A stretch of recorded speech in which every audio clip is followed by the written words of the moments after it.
I'd like to thank you for inviting me to speak, and Jim Mullowney, I'm the president of Pharmacycle. What we do is collect human waste contaminated with cytotoxic chemotherapy drugs for disposal. I know it's not probably the most popular thing to do, but you'll understand just from this committee and why we do what we do. Just some of my background: I'm a chemist. I've been in the hazardous waste disposal business for over 25 years. 20 years ago, I started the household hazardous waste program in New England. We ran upwards of 200 a year, handling pesticides and paints. And this is no different than what was happening in the late 80s, early 90s, when we realized, hey, this stuff's bad. We don't want to put it down the drain. We're just starting to think about it. I was also the owner of a RCRA hazardous waste facility, so I understand what Mark's talking about with the RCRA waste, the U and the P listed, and we handled more drums than any other hazardous waste facility in New England at one point. And I've also been an expert witness to the EPA on drugs in human excrement. I've spoken at EPA headquarters, Raleigh-Durham, North Carolina. I spoke in DC and in Boston. I've met with all the New England agencies, met with the New Jersey DEP. I understand there are 9 federal agencies that are working on this. So this problem seems overwhelming, but what we like to do is try to distill it down. I also presented to the American Chemical Society in October. It's the largest scientific community in the world. I met with the board of directors. They invited me to speak at the national meeting. So this next slide, hazardous chemicals require careful management. I mean, drugs are chemicals too. Before it was a drug, it was a chemical. And just like all chemicals are not created equal, not all drugs are created equal. My goals for the last 25 years is to protect my employees. We could clean a PCB pipeline, we can do a cyanide tank. We always had a way to protect our employees from the from the chemicals. So as rule 1, no one's ever been hurt on my watch. And I've run crews of 200 people, safely handle drugs, and there are ways to safely handle any material. We just have to identify them. Next slide. In 2007, I know this is going to maybe a little long-winded story, I'll make it quick. Guys at my hazardous waste facility were working with needles. I'm like, why do I have a needle at my hazardous waste facility?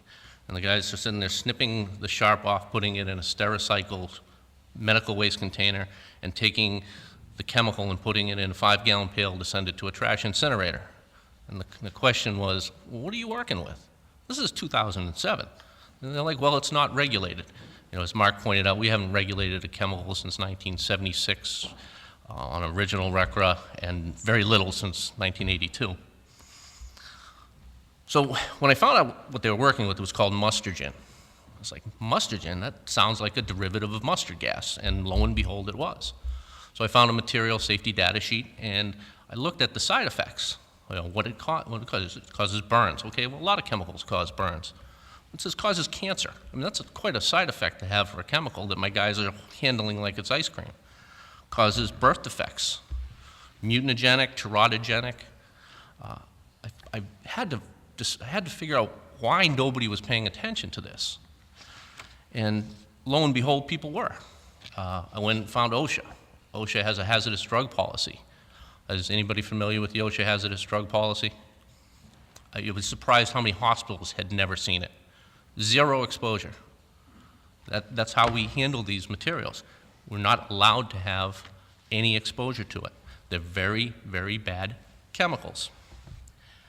And then one day, as I'm talking on how to protect my employees from these raw drugs that are in drums in our back area, I'm talking to a friend. He goes, what's the absorption rate? And I'm like, what? Well, first of all, what is an absorption rate? And the analogy that I heard earlier was when you take a vitamin, a couple hours later you go to the bathroom and your urine looks like you ate your highlighter. That's the first pass. So not only did I have to think of how to protect my employees, I got to figure out how to protect my employees if they go into Mass General and have to clean a toilet. These are level A chemicals. The picture I had up earlier of a guy in a suit, that was a level C. Level B is supplied air. Level A is, in my 25 years of working with hazardous waste, we never had a level A chemical. They're too dangerous for industry to work with. They're really only used in medicine. So that was one of the thought processes, was not only, how do we protect the employees, but what about the people that are sent home? And then in 2008, my mother developed breast cancer. She had a lumpectomy, she had radiation, she had chemotherapy. My daughter was 3 at the time.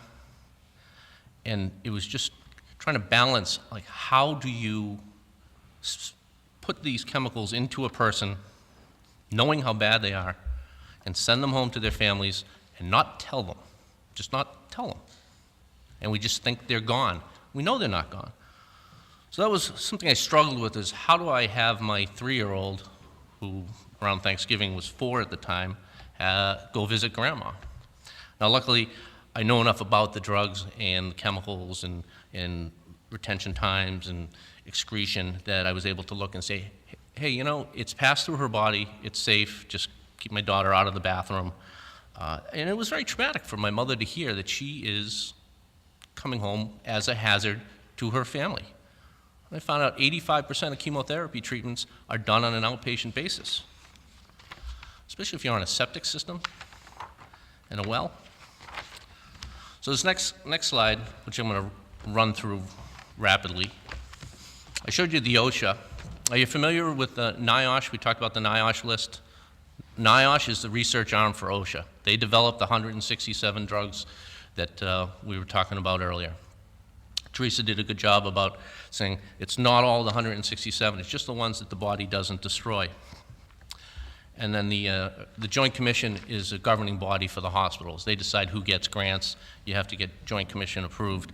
What I'm showing here is a letter on the letterhead with OSHA, NIOSH, and the Joint Commission, all on one letterhead. This is from 2011. And you just have to read the last line. It says, some of these drugs have been known to cause cancer, reproductive and developmental problems, allergic reactions, and other adverse effects that can be irreversible even after low-level exposures.